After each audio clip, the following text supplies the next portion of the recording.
Guys, good morning. This is Coach Jerwin. Isa din po akong OFW na natulungan sa system natin ng AC Explosion Worldwide.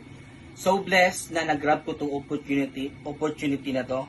Nung una nagduda pa ako pero tinanggal ko yung pagdududa ko. Kasi kung nagduda ako, itong nasa harapan ko, wala ito ngayon. Kaya kung ikaw man yung tao ngayon, mataas yung pangarap mo, pangarap sa pamilya mo, pangarap sa mga kapatid mo, pangarap sa mga kaibigan mo, ikaw na yung susi para magbago yung buhay nila. At ikaw mga yung negosyante, okay lang yan. Ikaw mga yung estudyante, okay lang yan. Kung ikaw mga yung empleyado, okay lang yan. Ang importante, wag mong skip ang video na to. May purpose kung bakit pinanood mo tong video na to. Kasi isa din ako sa makatulong sa iyo. Guys, be the next. See you on top. Grab mo na to.